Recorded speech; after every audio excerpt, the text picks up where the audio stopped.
লন্ডনগামী air ইন্ডিয়ার উড়োজাহাজ গেল মাসের ভারতের আহমেদাবাদে দুর্ঘটনার শিকার হয়। ওই ঘটনায় 260 জনের প্রাণহানি ঘটে। ওই ঘটনার প্রাথমিক প্রতিবেদন প্রকাশ করা হয়েছে। এতে দেখা গেছে উড্ডয়নের 3 সেকেন্ড পরে উড়োজাহাজটি ইঞ্জিনের জ্বালানি সুইচগুলো প্রায় একই সঙ্গে চালু অবস্থা থেকে বন্ধ হয়ে যায়। গত মাসে ওই উড়োজাহাজগুলো দুর্ঘটনায় 260 জন নিহত হন। শুক্রবার ভারতের এভিয়েশন দুর্ঘটনায় তদন্তকারীদের প্রকাশিত প্রতিবেদনে বলা হয়েছে, জ্বালানি সরবরাহ বন্ধ হওয়ার কারণে বোয়িং 787 ড্রিমলাইনারটি গতি দ্রুত কমতে শুরু করে এবং নিচের দিকে নামতে থাকে।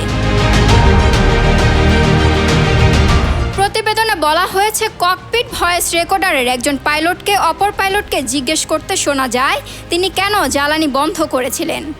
জবাবে অপর পাইলট বলেন তিনি জ্বালানি বন্ধ করেননি। এসব কথা ক্যাপ্টেন নাকি ফার্স্ট অফিসার বলেছিলেন, প্রতিবেদনে তা উল্লেখ করা হয়নি। এছাড়া দুর্ঘটনার আগে ঠিক কোনো পাইলট মেডে সংকেত পাঠিয়েছিলেন সেটিও স্পষ্ট করা হয়নি প্রতিবেদনে। লন্ডনগামী ফ্লাইটটি কিভাবে কাফ অট অবস্থানে চলে গেল তাও বলা হয়নি। Sejuti Das, news 21 news desk.